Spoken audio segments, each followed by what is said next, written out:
If you're not willing to learn and educate yourself, you're not going to make it. At the end of the day, I just want to educate, right? It's providing education and options on what's going to be somebody's most valuable asset, and that's the home. Welcome to the In the Arena podcast. My name is Jared Miguez, a co-host on this podcast that brings you the inspiring stories of our clients who are leaders and innovators across different industries in Southeast Louisiana. They are visionary entrepreneurs, savvy real estate professionals, media creators, military business owners, and community champions. And we are going to showcase the remarkable achievements and share their personal stories. Tune in for insightful conversations, valuable lessons, and motivational stories that are going to reveal their secrets to success and offer you insights to help you on your own path. Welcome to In the Arena podcast. So welcome to the In the Arena podcast. We got the Dwayne Stein mortgage gumbo. Awesome to be here. Yeah. Gumbo man. The compliance broker for Keller Williams. Consulting broker. The expert, the woman, Chris the Morse. negotiating legend. Thanks for coming, Thank you, guys. thank you. So before we get started, we can kind of give a little bit of background about what y'all been doing. We've talked a little about that before we turned the cameras on. But Dwayne, the expert, 10,000 transactions. Where I went ahead and said it. Yeah, 10K. yeah. It's been over 30 years. It's been a lot, man. And that number's not dialed in specifically. I probably give myself a little bit more than that. But yeah, man, that's what I do, right? I'm in the lending business, so I've enjoyed it for 30 years. It's changed a lot, how you do loans now compared to 30 years ago. But at the end of the day, you're providing a service, right, to a client and just trying to find out what their needs are and provide that service to them. How long have you been with Cross Country? It'll be 14 years. So half of it. Yeah. So you are the regional manager leadership on the North Shore, right? Correct. Yeah. And you've been doing that for. Yeah, I was branch Cross Country. I was branch number 8. We now have 600 nationally, and and now the number 1 retail lender in the entire country. So we've grown quite a bit. So it's been a good run. I don't think people know what that really means. I mean, being the number 1 retail lender, it means that you have the backing of the biggest company in the United States. Yeah, correct. I mean, and it's all in-house, right? We're not a broke. We don't need anybody else's money. Mm-hmm. We utilize our own money, and then from that standpoint, we service what we want to service, right? And then sell off the other stuff. But the beautiful thing is we're a direct lender to the GSEs, to the government, to Fannie, Freddie, Jenny, which allows you a lot less loophole. We don't have all the overlays that a lot of other lenders have. And especially in this market right now, you need to be trying to figure out ways to do loans, right? 1 + 1 does equal 2, but I try to explain to people, so does 4 - 2, right? 100 - 98. So you got to start looking at other ways to get people to the table right now. And having the backing of the number 1 retail lender, it allows me to go to sleep at night knowing that I'm in a good spot for sure. I think something that a lot of people don't do well in our industry is talking at a level in a way that consumers actually understand. Yeah. So when you talk about being a retail lender as opposed to other types, we don't have to get into the other types, but as a retail lender, that literally means that you're using Cross Country Mortgage's money, and you have the processors and the underwriters all available to you that work for that company. That's right. As opposed to other people who have them outsourced to other people and wait in line in some instances. Absolutely. And it's, I've got 3 processors in my office. I've got a team of 10 underwriters that only work my files, right? So at the end of the day, and they work some other brands, but they know me, right? They know Louisiana laws, right? Sometimes every now and then somebody's out and we get somebody out in California that underwrites a deal and they like, what's this flood stuff, right? And those type of things, right? So knowing how deeds have to be done, different things like that, it's nice. So you're 100% correct there. Being a retail lender, I control everything. Once the loan comes in, it does not leave my office, and we're able to manufacture it and watch it from start and take it from A all the way to Z, from the start to the finish line, which is the closing table, and go from there. And that's something that's important to me. Yeah. And so that helps tell me how that helps with speed. Look, we average closing our loans in less than 13 days, right? So, I mean, and at the end of the day, that's the number 1 thing that it gives.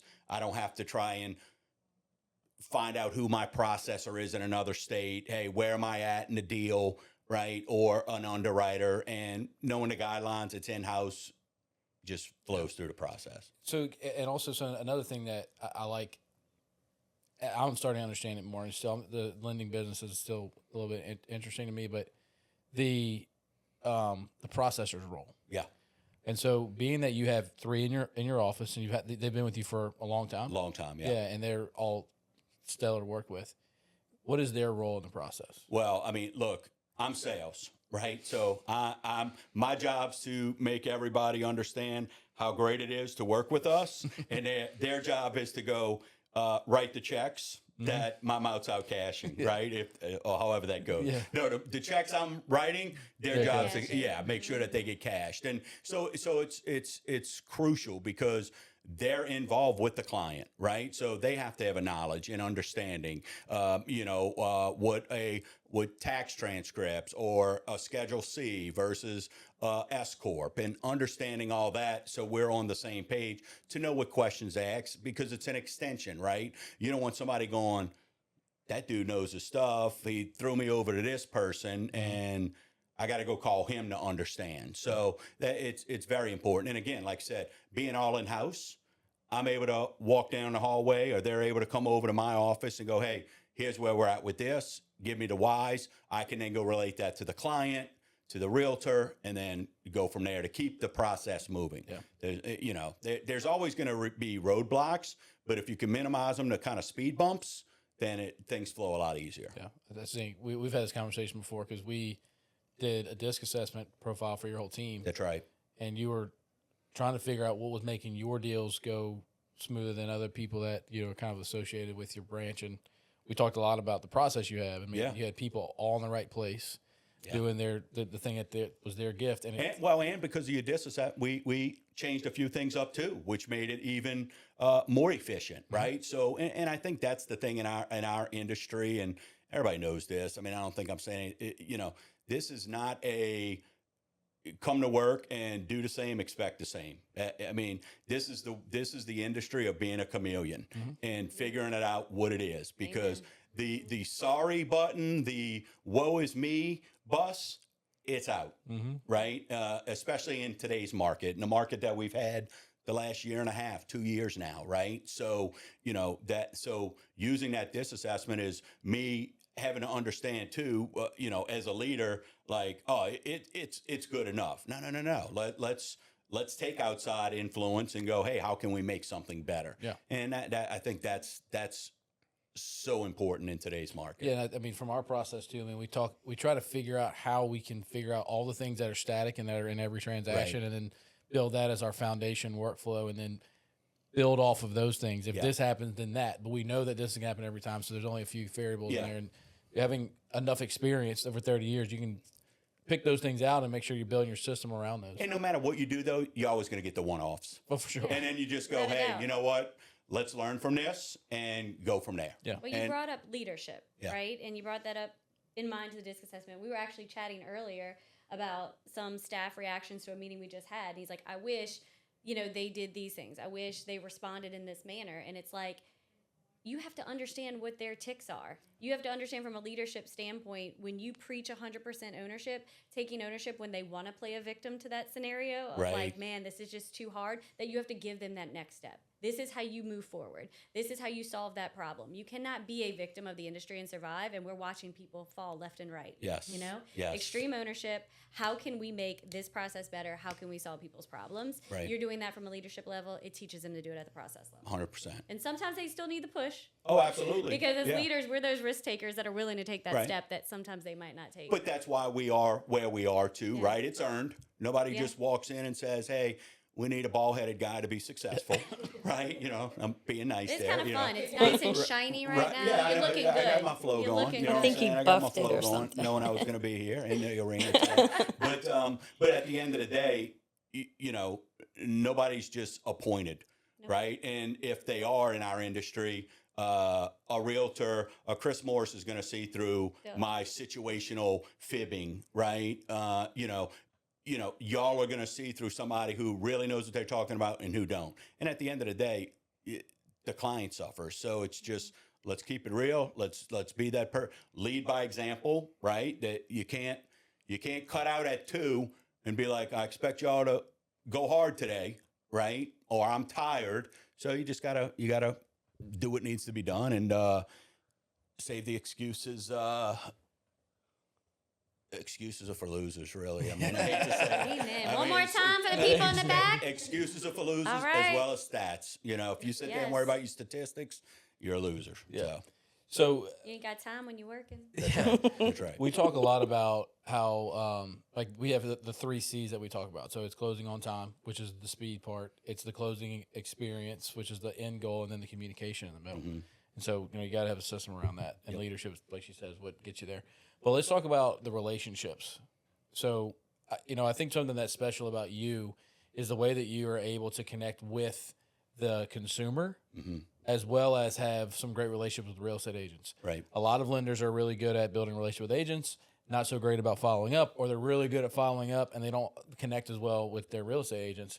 So how have you over your career been able to balance the staying in touch with past clients and generating business from the consumer and real estate agents? Well, it's gotten easier now with between AI and journeys and drip campaigns and all this stuff, right?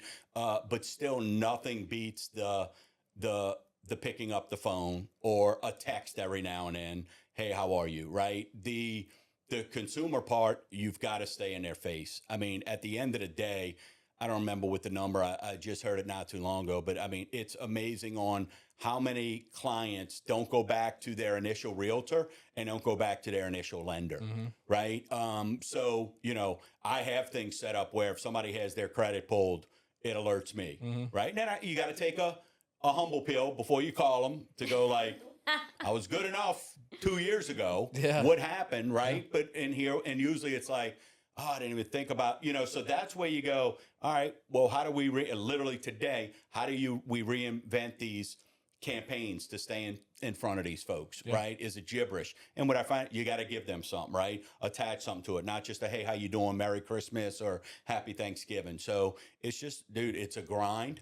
It's a lot of effort. It's a lot of focus, but it's consistency. It's got to be done every single day. A part of my day is reaching out, letting folks know I'm here. Well, but I think also people they miss the boat on adding value. Yeah.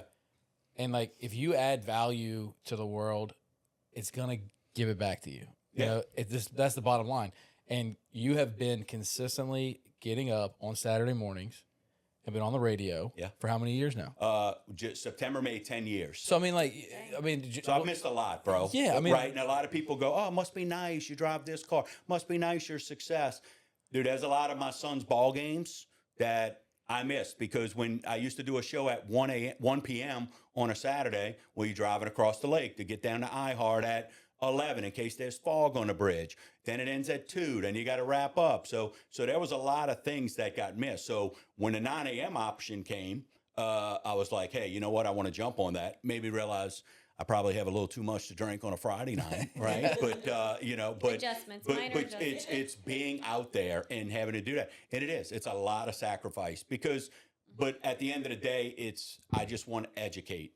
Right? It's providing education and options on what's going to be somebody's most valuable asset, and that's the home. And that's kind of the elevator speech. I know it sounds cliche-ish, but that's what I built it on 10 years ago, and I just stay true to that. It's not like, oh, if you don't use me, you're horrible. It's here's the education, right? And then you do what you want with it, and here's the value. And naturally, does that come around? Sure, it does, right? But knowing that is what's important. Yeah. So we're lawyers. So typical law firms, it's hourly billing, right? Right. And I come from typical law firm world, right? This is my 15th year in practice, and real estate's only been, almost 5 years of it now.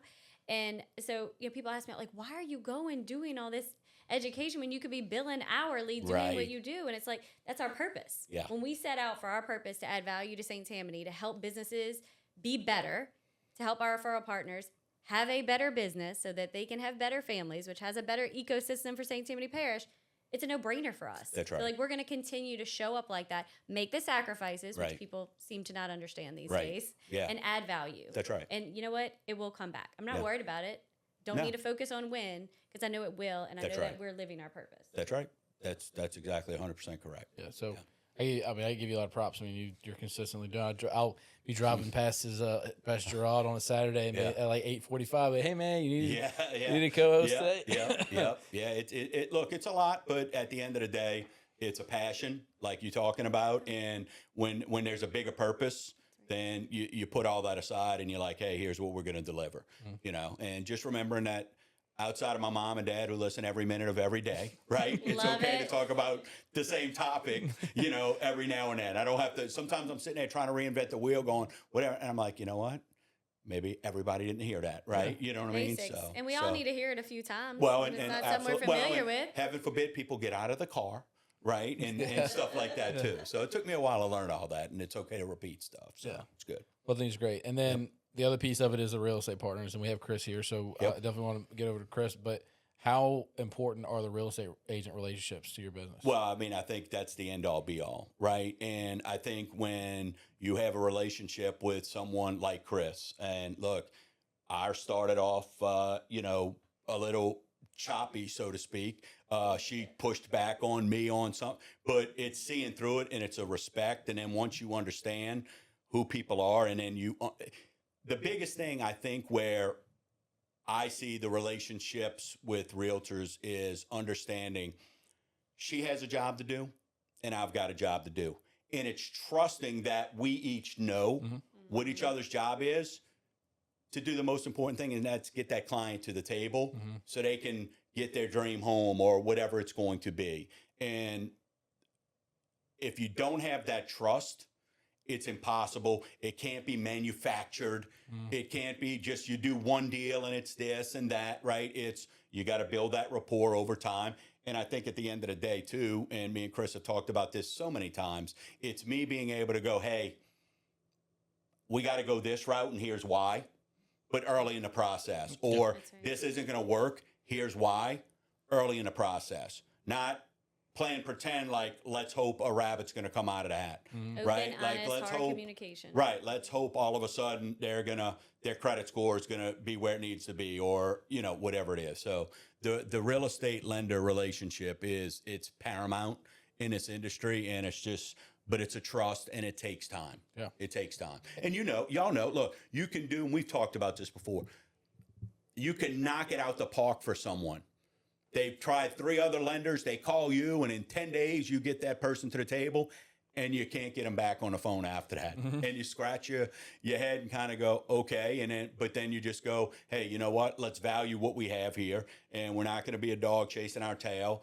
We know we did a good job, and like you said earlier, it'll come back around, right? And that's what we got to focus on. Yeah, I mean, when we build our business plan, I don't think it's fair for us to expect that every real estate agent, every lender is going to send us every deal they have. Correct. And so when you're humble enough to know that that you're not the only person that's out there good at their job, that's right, and that you're also have other relationships, so you have to be able to share. That's right. You can build a business plan that's not so contingent on 3 relationships to make the whole world go around. And it doesn't become personal when you see a post on a media site or something like that. It doesn't become personal. It's like, all right, cool, hey, whatever. Good for them. Yeah. It is the industry. It's it's something that you have to accept. That's right. Without a doubt. I mean, there's relationships are built, but it doesn't mean that they're exclusive. And in my opinion, that I love the idea of collaboration over competition, because I think it creates a good standard. Yeah. Without multiple people collaborating for excellence, you never get there. That's great. So I love inviting those competitors that are like-minded, share good values, because again,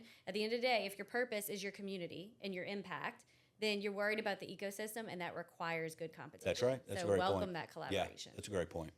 We've got a couple of title relationships that we're good friends with, and we'll call them, and we'll work well with them. And so it's fun to be able to go to an event and feel like you can sit around with some other people that are your competition to collaborate and get everybody to level up. So Absolutely. They live the same pains you live too. That's so right. It's good to share a cocktail with them. That's right. Absolutely. No, absolutely. Yeah. Chris is amazing to work with. High character. And I think that's watching her and doing events with her as well, seeing the value she brings to younger realtors, because everybody gets in and thinks, a lot of people think this is a get-rich-quick industry. Oh, we've never seen that before. And it was in 20 and 21, right? It was. You could dip your toe in the water, you could hammer a sign in a yard and get $50,000 above asking. Well, that's gone now, Yeah. right? So having someone watching her, how her ideals line up with mine, and making sure that everybody has a full understanding about what they're doing, right, is what sets her apart, in my opinion. Why I'm honored to work with her. Yeah. What do you think about that, And Chris? thank you. You completely agree? I'm gonna take it. Yeah, absolutely. So, Chris Morris, Keller Williams, Mandeville. Woo-woo. And you've been doing this for 31 years. 31 It's years. crazy because she's 39. Yeah, So yeah. like starting at 8. That's Admirable. impressive. You know, I Impressive. was, what do they call those, geniuses or Yeah. something? I don't know. No. Well, so you've been an agent for a while now, and you've, obviously been in the industry for a long time. We talked a little bit about your history and how you started out working for Entergy, and then you got a job as working for a real estate agent. You started your career thanks to your husband giving you a little bit of a push.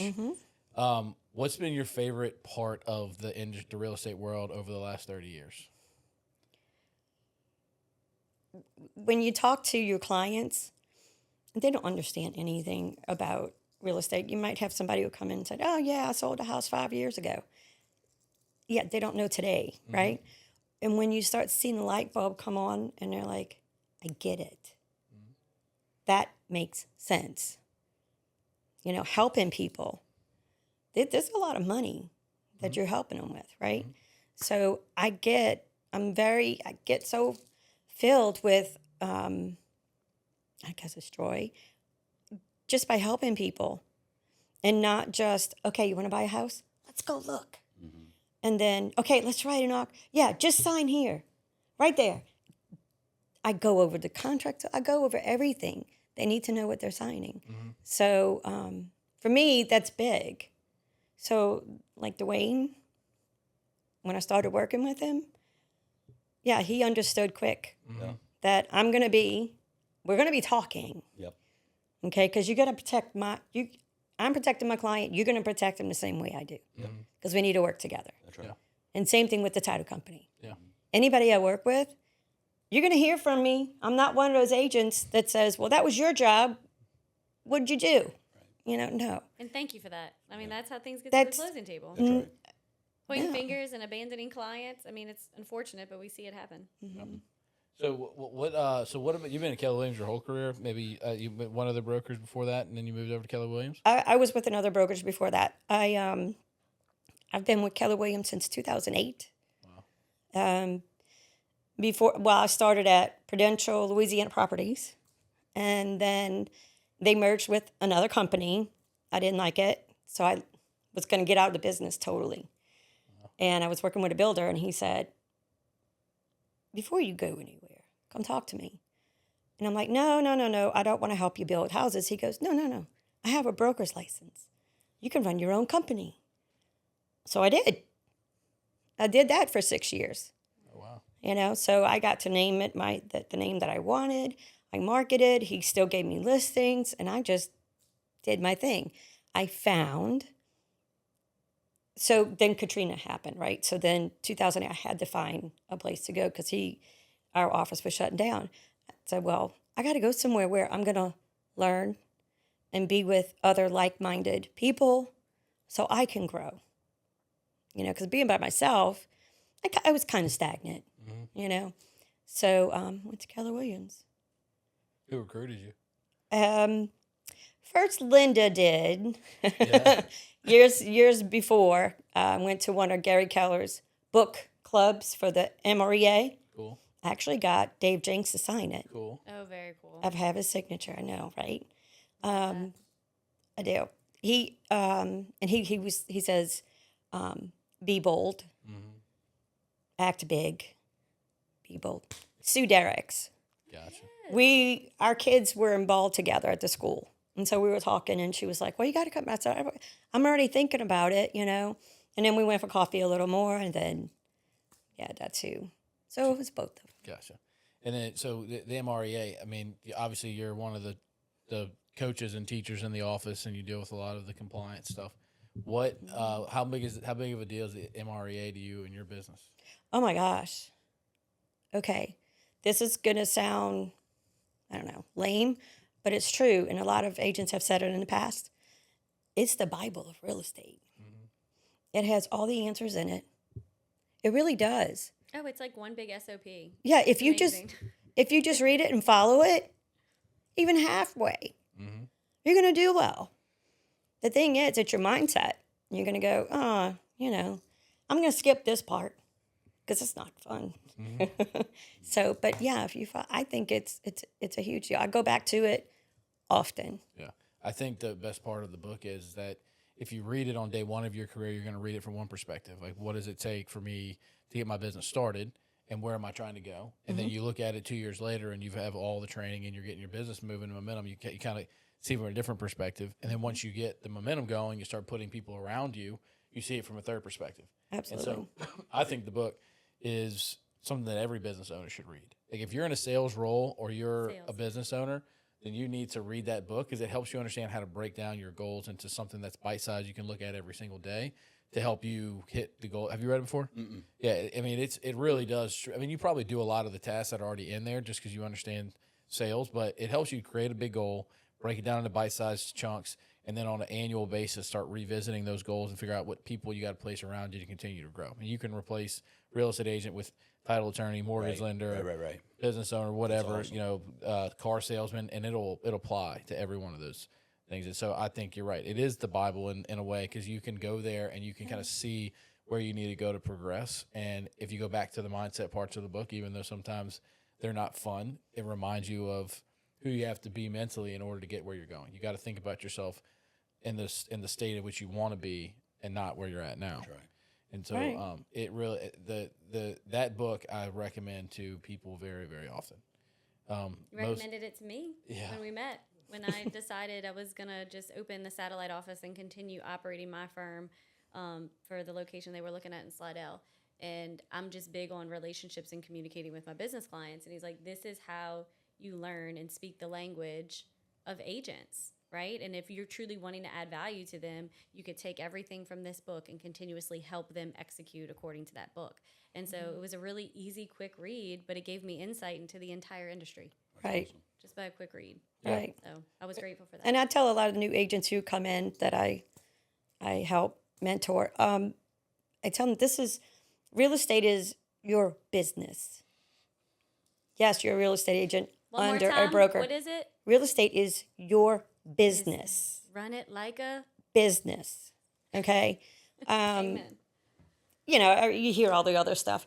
Oh my gosh, I can't wait. I want to be a real estate agent because I love the Flexibility. DIY on TV, and I Yeah. love the way Right, they flip HGTV. and HGTV. And it's so flexible. Yes, and you set your own hours. Yeah. I can't wait. And the mindset is just go show people houses, and you have them sign a piece of paper, and then you go to a sale and get a check.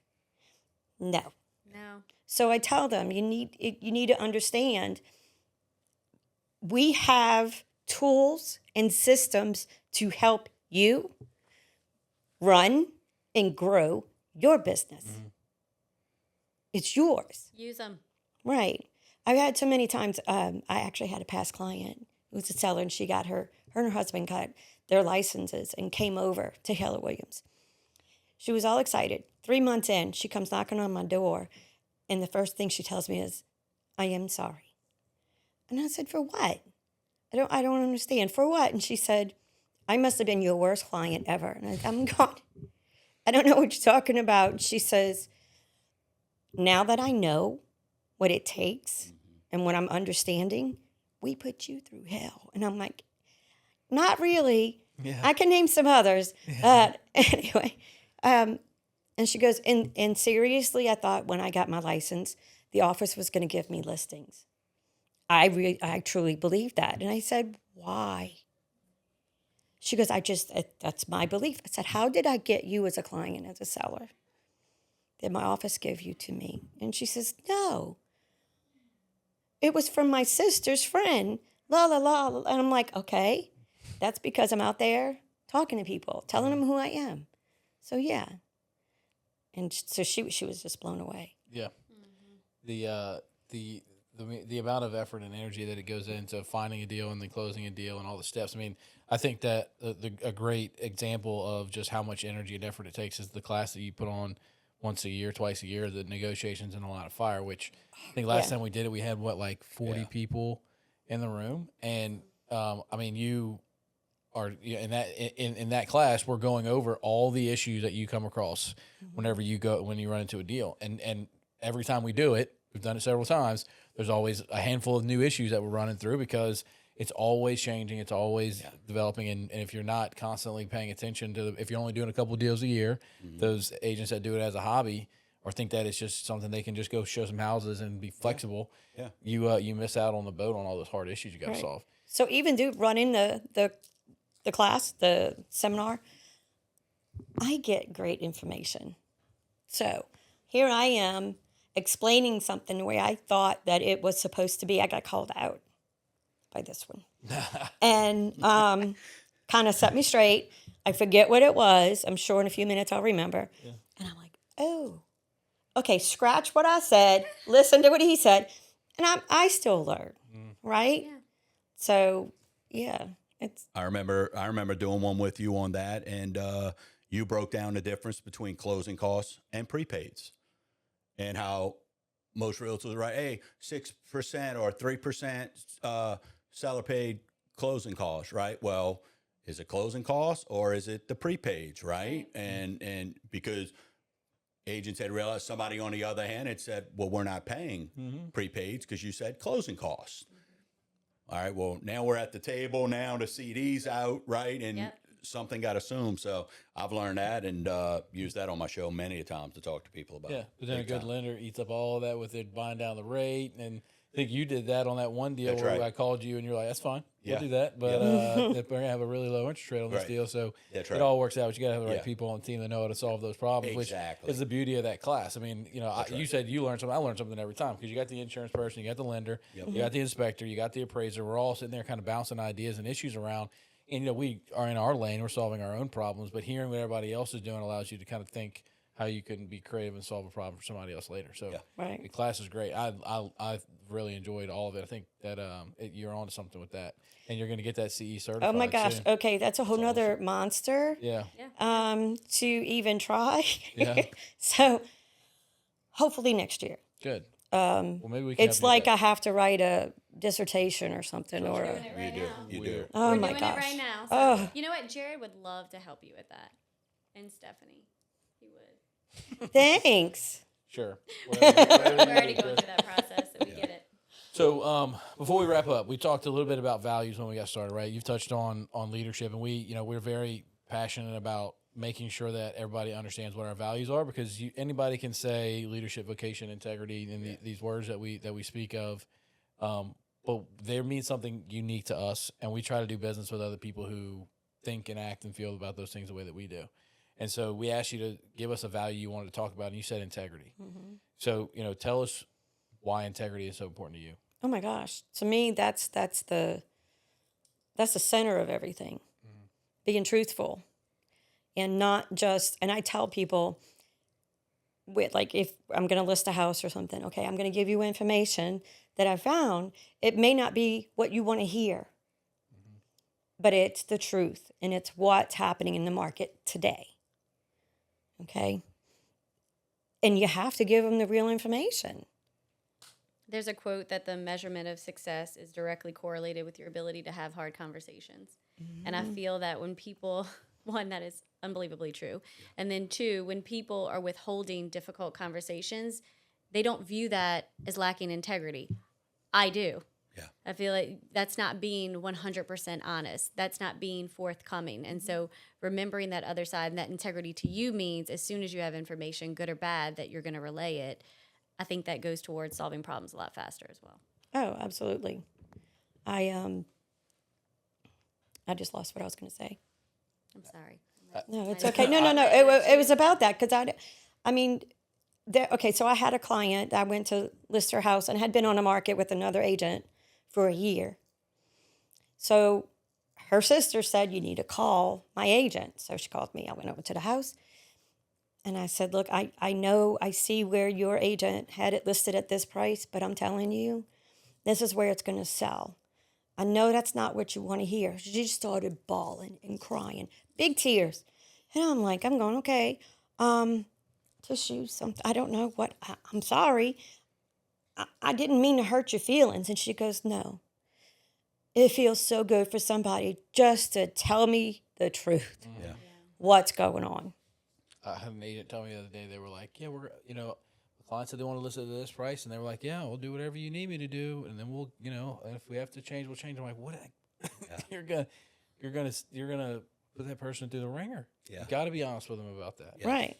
I am working to help you keep your money. Mm-hmm. So I'm going to be truthful. And I'm not going to give your money away. So, yeah. Well, no, on my end in that world, because of the radio show, I'll get 10 calls a day. What are your rates?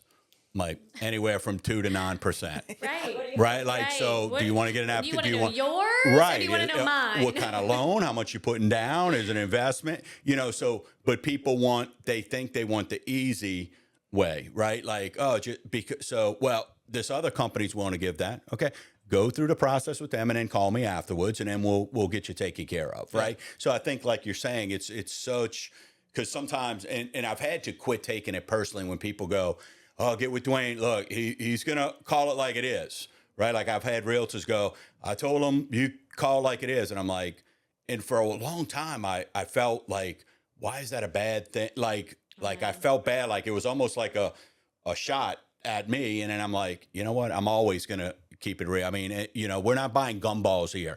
This isn't, mommy, daddy, can I get another quarter? I got the yellow one. I want the blue one or the red one, right? This is a house, so we got to make sure that, I'm not going to tell you, oh, don't worry about down payment. Like we're going to talk about, oh, don't worry, we can get to that later. No. We're going to talk about that right now because I got to start figuring out what option. If you don't have it, we got to start executing a plan. So I'm one of those agents, Dwayne. And I tell him, I said, okay, you're going to talk to Dwayne, and he's going to be very straightforward and honest with you. Yeah. Please don't take it as he's trying to overtake the conversation. He has your back. Right. We actually had ran into that issue that recently where there's an issue with title that we found, and somebody kept asking us, like, this other title company saying that they can close over it. They can close it. I'm like, I'm telling you, yeah, I could close it, and I can give you an insurance policy on that, but you're not. Is not the right thing to do. That's right. And I'm not going to do it. So if you want to go work with them and they'll close it and overlook the issue because for whatever reason, it's like, that's fine, but I'm not going to do it. Yeah. I can't do that. Right. And we ended up passing on the deal. I don't know what ended up happening with it, but I get it. Like and again, just like the value added to the world, it's going to come back if you keep doing the right thing. Yeah. It's going to work out for you in the long run. I think a lot of people don't understand for us that when we are examining title and we broker an insurance policy and send out title work, we do that, and the underwriters for title insurance are trusting us in making the right decision. Absolutely. It's not getting bound until after the transaction. So we do have the ability to close over. We have to make sure that it's notated on those policies. But when you're closing the volume that we're closing, and we have a good relationship with every single underwriter that's available to us in the area, we always want to have that, just like you want to have access, and that strong backing. That's how we have the strong backing from a title standpoint. We're not going to go and destroy that relationship and throw them under the bus. No. Right? No. We're going to operate with integrity. And so right. sometimes we get called out on it, and we're ready, and it's easy to make that very simple decision to do the right thing. Well, and I think what we all do too, none of us get a deposit up front. Not one. Right? So, Not one of us. And we can go with the old cost of doing business. Well, I hear you, right? So that's why, for me, let's find out during this initial conversation. That's right. Right? Let's see where we're at and ask those questions. So, yeah, very cool. I'm laughing because my intro to, we were at a luncheon last week, and in my bio, that they said that in it. They were like, she loves everybody, but she calls it like it is. And I'm like, what does that? That is how I show love. I show love by telling you how I feel. That's right. That's right. Absolutely. Absolutely. It works out. So before we wrap up, I love the values conversation. What are you looking forward to for next year? I mean, things are changing, and hopefully the rates. I mean, I know you can't say the rates are going to go down, but the real estate market, economy. What are you looking forward to for next year? I think now that the election's behind us, regardless of what party and all that kind of fun stuff, I think you're going to see from us locally here, right? To me, when I hear drill, baby, drill, I have lots of family, friends. Louisiana, we're an old state. So for me, I think that's going to turn some things on and just give folks confidence, right? Rates today are at 7%. And, and I love talking to folks and they go, well, when I was growing up, that's really not that bad. Nobody cares that we walk backwards through snow and paddle to get to school, right? Everybody wants to know today, what can I get? So I think as people start, the confidence, even though the rates may be elevated a little bit longer than what folks are going to want, I think the confidence in knowing, hey, I'm going to keep my job, or I'm starting to see optimism a little bit more, and I think so. From that standpoint, I think that will be a good thing. It's a beautiful thing. Yep. So, and as you know, I've been around long enough to see the hard times and the bad times and the really, really good times, right? Yeah. This isn't going to stay. It's going to change. Yeah. It always changes. And I think next year it's going to be a better real estate market. I don't think it's going to just take off right away. And I think it's going to take some time, but I feel next year is going to be better than it has been this year, in the past year and a half. Yeah. Okay. I think one of the things I tell people is that if the business is really great, you're working really freaking hard to keep up with the work you have. And if the business is slow, you're working really hard to even get close to where you were before. Correct. In both scenarios, you're working really hard. So you got to wrap your brain around how much energy and effort are you willing to put into both in the good times and the bad times, and they're going to be pretty equal amount of output. No doubt. You just got to focus on different things. Yeah. And so, We're going to work really hard. Yeah. Next year. Definitely planning on doing that, and it's just different, right? You're gonna lately we've had to lean up a little bit and do a little bit of more work. That's right. Ourselves. Then That's as right. the business picks up, you put more people on your team, start leading and managing, and you're working hard doing that. And like you said, it's a cycle, right? It was down 10 years ago, and we peaked. It's back down a little bit. It's going to come back up, and then it's probably going to go back down again. You just got to be ready for different cycles. I'm excited because I think next year, like you said, it's not going to just explode and be 1,000 times better, but it's going to consistently start getting better. There's more optimism in the market. People are going to be excited about seeing what happens with the economy and their job, and hopefully we have some houses to close on. So, we appreciate you coming on. We got Dwayne and Chris. It was a great conversation with you guys. Thank you. Thank you. Love being in the arena.